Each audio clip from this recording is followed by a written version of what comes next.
네, 안녕하세요. 오늘도 여러분들의 내신에 도움을 주고 싶은 역시 DB준 삼촌입니다. 자, 중2 역사 조선 24. 자, 오늘 할 강의는 뭐냐면요. 제목부터 먼저 한번 볼까요? 양란 이후에 정치 군사 제도 변화에 대한 이야기를 할 겁니다. 자, 요 단원 들어가면은요, 이제 내용이 살짝쿵 복잡해진다. 그죠? 우리 조선사가 대단원이 두 단원인데, 첫 번째 단원은 그나마 그럭저럭 잘 따라오시는 친구들이 많아요. 근데 뒷단원부터는 내용이 굉장히 복잡해지고 난해해지다 보니까 어려워하는 친구들이 있는데, 자, 삼촌이랑 차곡차곡 한 개씩 한 개씩 천천히 이야기를 할 테니까, 자, 한번 보도록 할게요. 자, 첫 번째. 양란 이후에 정치 군사 제도의 변화라는 말이 나오면 제일 먼저 나오는 말이 무슨 뜻이냐면 이런 단어가 나와요. 자, 한번 적어 볼게요. 비변사의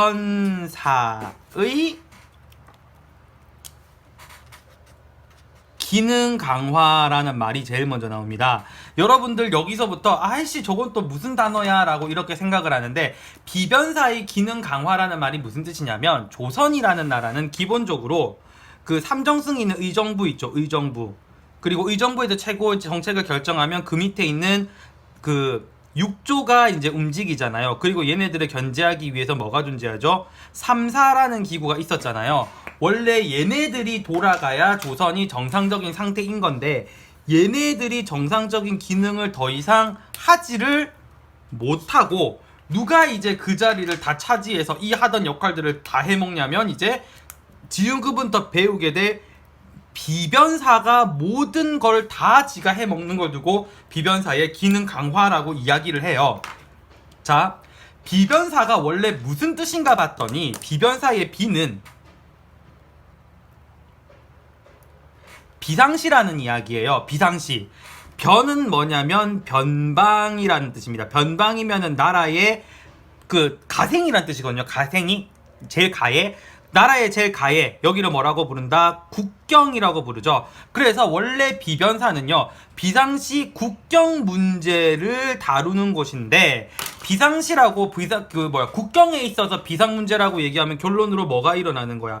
전쟁이 일어나는 걸 얘기하는 걸 거고, 위쪽에서 오랑캐가 쳐들어오던지 아니면은 바다 건너 뭐가 쳐들어오든지 일본이랑 외구가 쳐들어오는 이런 것들을 이야기할 거예요. 그래서 쉽게 말해서 전쟁 준비 때문에 있었던 기구고, 얘는 계속 있는 기구가 아니라 임시기구입니다. 그래서 여러분들 교과서 제일 처음에 비변사에 대한 이야기가 나올 때 무슨 얘기가 나오냐면, 비상시 국경 문제를 논의하는 임시기구였다라고 이제 이 아이에 대한 소개가 나와요. 근데 지금 조선이 큰 전쟁을 한 번이 아니라 몇 번 겪어봤죠? 2번 겪어봤다. 그죠? 2번. 자, 첫 번째 선조 때 무슨 회랑 겪었죠? 임진왜란 겪었다. 그죠? 그 다음에 이제 인조 때 2번의 호란을 겪었어요. 병자 호란만 적어볼게요.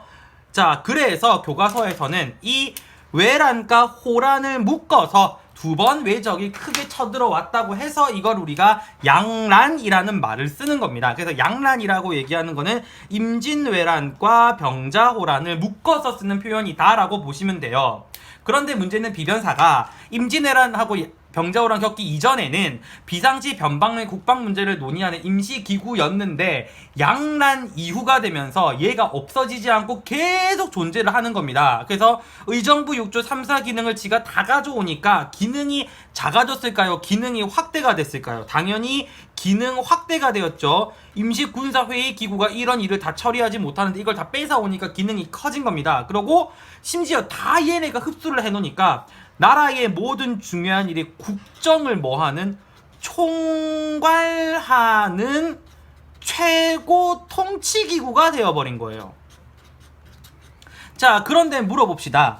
비변사가 이렇게 국정을 총괄하는 게 정상적인 형태일까요? 비정상적인 형태일까요? 이거를 두고 정상적인 형태라고 볼 수는 없어요. 이른바 비정상이라고 봐야 됩니다. 그러니까 제대로 정치가 이루어지지 않고 있는 상황이라고 보시면 돼요. 그러니까 비변사가 너무 덩치가 커졌다라고 보시면 됩니다. 자, 두 번째. 요 정도 알아줬으면 여러분들 시험 치는데 크게 문제 없겠죠, 그죠? 두 번째. 자, 요게 또 시험 문제에 자주 나오는데, 군사제도 개편 문제가 있습니다.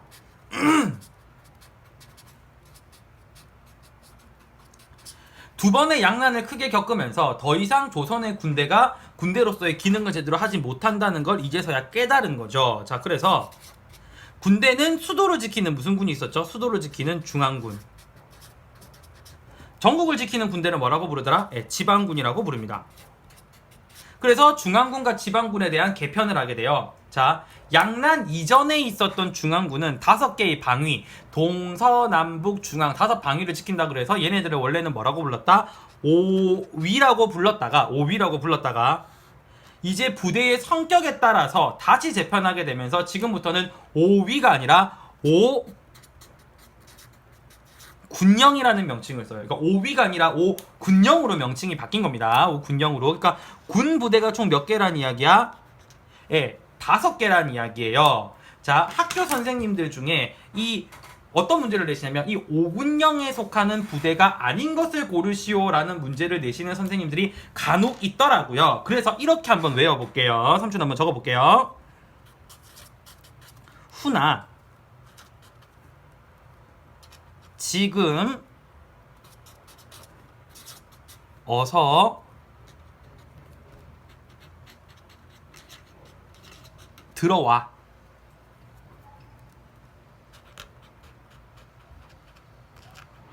밖에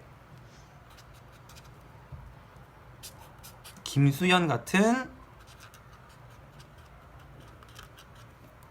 총각이 있다.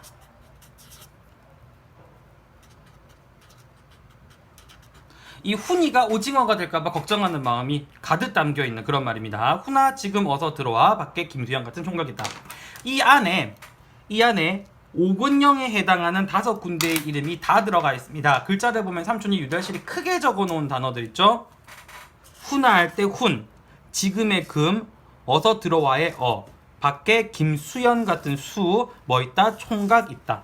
자, 들어와와 밖에가 따로따로 들어가는 제일 큰 이유는 뭐냐면 위치상으로 따졌을 때 얘네들은 수도와 가까운 지역에 파견되는 부대들이고요. 얘네는 수도 외곽을 지키는 부대들이라고 보시면 돼요. 자, 그럼 한 개씩 먼저 보겠습니다. 이름부터 먼저 볼게요. 자, 이 훈자가 들어가는 부대 이름은 훈련도감입니다. 시험에 제일 자주 나오죠. 자, 금자는 금이영이라는 부대입니다. 자, 그 다음에 어는 어영청이라는 부대고요. 수는 수어청. 그 다음에 총은 총융청. 자, 이렇게 됩니다. 일단 뒤에 있는 4개의 기능부터 먼저 간단하게 적어놓고 메인 내용으로 들어갈게요. 자, 금이영은 주로 어떤 일을 하냐면 수도인 한성을 방어하는 얘네들의 일입니다. 한성 수비가 금이영의 주로 된 일이고요. 어영청은 북벌을 계획하는 그 작전 짜는 기구예요. 자, 그 다음에 수어청은요, 남한산성을 수비하는 부대고요. 자, 그 다음에 총융청 같은 경우에는 경기 지역을 수비합니다. 자, 근데 중요한 건 여기 있는 훈련도감인데 훈련도감이 왜 중요하냐면 얘네들은요, 일단 직업군인입니다. 그러니까 여기도 훈련받아서 가니까 여기도 다 같이 직업 군인들이 들어간다는 얘기겠다, 그죠? 그리고 여기에 있는 군인들의 성격을 잘 알아놔야 되는데 우리는 공격전보다 수비를 많이 준비하기 때문에 수비를 할 수 있는 3가지 부대를 준비를 해요. 그래서 우리가 이거를 두고 삼수병제라고 부르는데 주로 쓰는 무기는 창, 활, 조총 이렇게 3개를 쓰고요. 이거를 다 쓰는 군인들을 사수, 살수, 포수라고 이야기합니다. 포수는 총을 쏘는 거고요. 사수는 활을 쏘는 거고요. 살수는 창을 쓰는 부대를 얘기하죠. 그래서 훈련도감의 성격을 물어보게 되면은 직업 군인이고, 자, 사수, 살수, 포수로 구성되어 있는 삼수병제로 운행이 되었다라고 이야기를 해주시면 돼요. 자, 그 다음에 밑에 지방군 보겠습니다. 지방군도 이름에 오자가 들어갑니다. 얘네는 뭐라고 부르냐면 속오군이라고 불렀는데